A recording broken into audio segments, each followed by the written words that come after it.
Mario Ritter with the VOA Special English Agriculture Report. Cacao, or cocoa trees, grow in hot, rainy areas of Africa, Asia, and Central and South America. Their beans are used to make cocoa powder, cocoa butter, and of course, chocolate. There are 5 to 6 million growers, maybe more. Many are poor family farmers with only a few hectares. West Africa produces more than half of all cocoa beans. Ivory Coast leads the world in production, followed by its neighbor, Ghana. The trees are usually in their 5th year when they start to grow the pods that contain the beans. The trees produce the most pods when they are 10, but they are still productive long after that.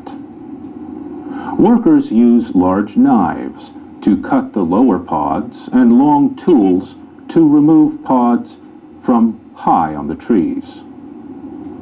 Later, they break open the pods to remove the beans. A half gram of chocolate requires about 400 beans.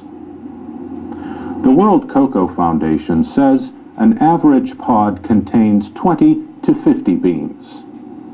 And experts say growers may lose perhaps 1/3 of their harvest to disease and insects. But now scientists have genetic maps of 2 kinds of cocoa trees. These genomes are mostly complete and could lead scientists to new ways to increase production and prevent disease. Mapping genes is the first step to understanding an organism. Next comes learning the job of each gene.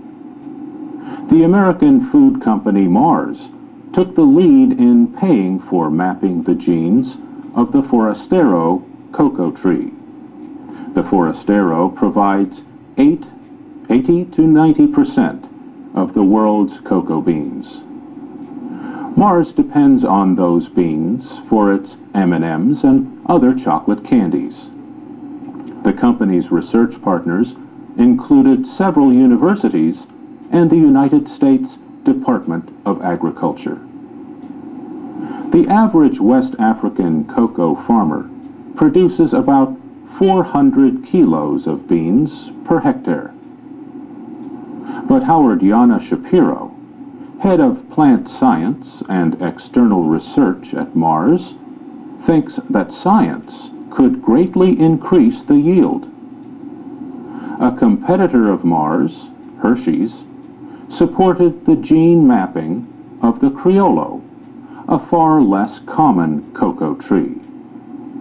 CIRAD, a French government research center, led scientists from 6 countries in creating that genome.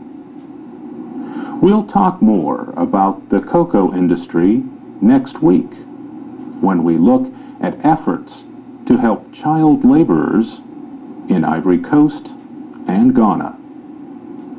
For VOA Special English, I'm Mario Ritter. You can read and listen to our reports at voaspecialenglish.com.